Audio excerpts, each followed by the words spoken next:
Assalamualaikum warahmatullahi wabarakatuh. Perkenalkan, nama saya Silva Meziah dari kelas 4B dan 4 akuntansi dengan nomor BP 1911022012 akan menjelaskan materi tentang obligasi. Baiklah, langsung saja kita masuk ke definisi obligasi. Obligasi atau bond dapat didefinisikan sebagai utang jangka panjang yang akan dibayar kembali pada saat jatuh tempo dengan bunga yang tetap jika ada. Dari definisi ini dapat dimengerti bahwa obligasi adalah suatu utang atau kewajiban jangka panjang, sedangkan utang jangka pendek disebut dengan bill. Nilai utang dari obligasi akan dibayarkan pada saat jatuh temponya. Nilai utang dari obligasi ini dinyatakan di dalam surat utangnya.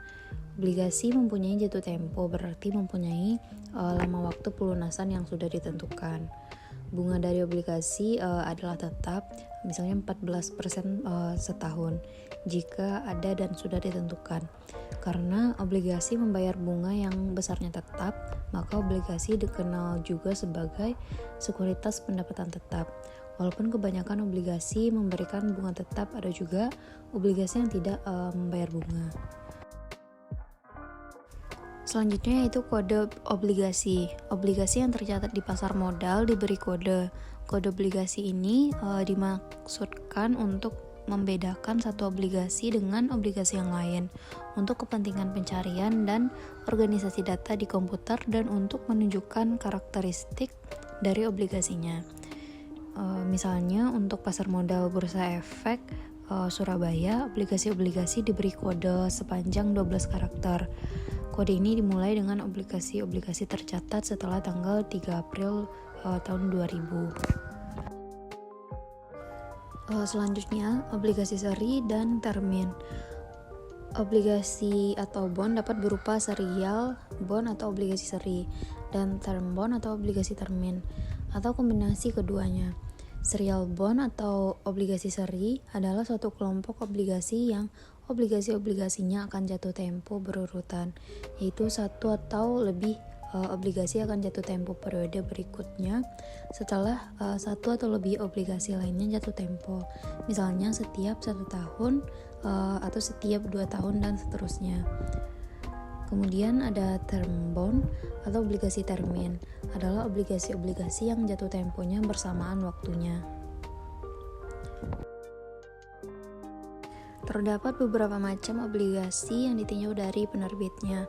Di antaranya yaitu obligasi pemerintah atau government bond, yang kedua yaitu municipal bond, yang ketiga obligasi perusahaan atau corporate bond, dan selanjutnya yaitu obligasi retail Indonesia.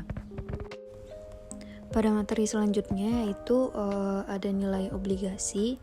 Nilai obligasi dapat berupa nilai maturity obligasi, nilai pasar, dan nilai intrinsik. Pada nilai maturity obligasi disebut juga dengan nilai jatuh tempo, adalah nilai yang dijanjikan akan dibayar pada saat obligasi jatuh tempo. Kemudian ada nilai pasar obligasi. Nilai pasar obligasi adalah nilai jual obligasi yang terdaftar di pasar modal pada saat tertentu.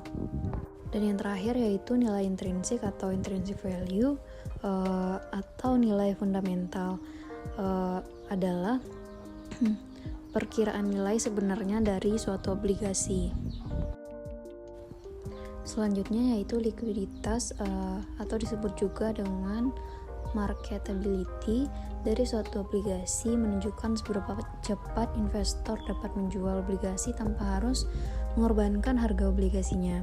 Salah satu pengukuran dari likuiditas obligasi adalah rentang permintaan sampai penawaran, yang menunjukkan perbedaan antara nilai permintaan tertinggi investor mau menjual dan penawaran terendah dealer mau membeli. Obligasi yang aktif diperdagangkan akan cenderung mempunyai bid-ask spread yang lebih rendah dibandingkan dengan yang tidak aktif diperdagangkan. Selanjutnya yaitu resiko obligasi.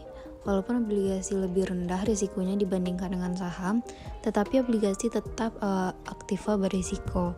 Resiko dari obligasi adalah kemungkinan obligasi tidak terbayar atau default. Peringkat obligasi atau bond rating dapat digunakan sebagai proksi dari risiko obligasi.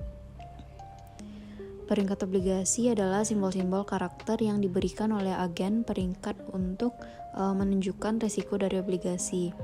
Dua buah agen peringkat obligasi terkenal di dunia adalah Standard & Poor Corporation dan Moody's Investor Service.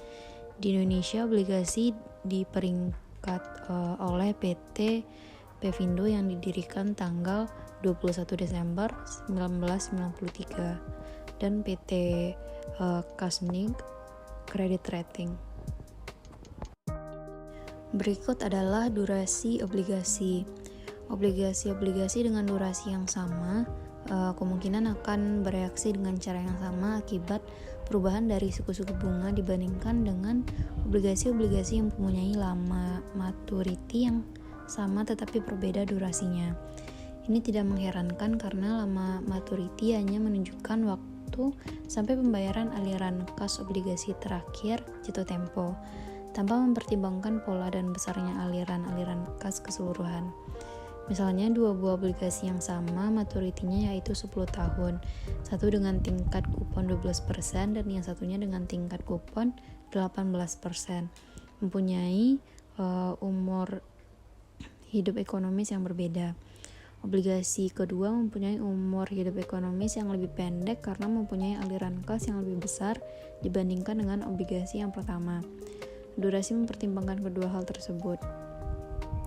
Durasi didefinisikan sebagai pengukur dari umur hidup ekonomis dari suatu obligasi dengan mempertimbangkan semua bentuk dan besarnya aliran kas keseluruhan dari obligasi sampai jatuh temponya. Dengan kata lain, durasi dapat diartikan juga sebagai discount payback period dari investasi di suatu obligasi, yaitu rata-rata tahun investor obligasi dapat memperoleh kembali investasinya dari nilai-nilai kupon dan prinsipal yang diperoleh dari obligasi. Berikutnya yaitu imunisasi. Imunisasi adalah strategi investasi di obligasi yang menyamakan durasi dari obligasi atau portofolio obligasi dengan waktu lamanya investasi untuk menghilangkan risiko perubahan suku bunga. Misalnya, investor akan menginvestasikan dananya selama 2 tahun karena di akhir tahun keduanya dia membutuhkan kembali dana tersebut. Untuk maksud ini, imunisasi dapat dilakukan oleh investor dengan menginvestasikan dananya ke suatu obligasi yang mempunyai durasi yang sama dengan periode investasinya, yaitu selama 2 tahun. Baiklah, sekian yang dapat saya sampaikan tentang materi obligasi. Jika ada salah dan jengkel saya mohon maaf. Assalamualaikum warahmatullahi wabarakatuh.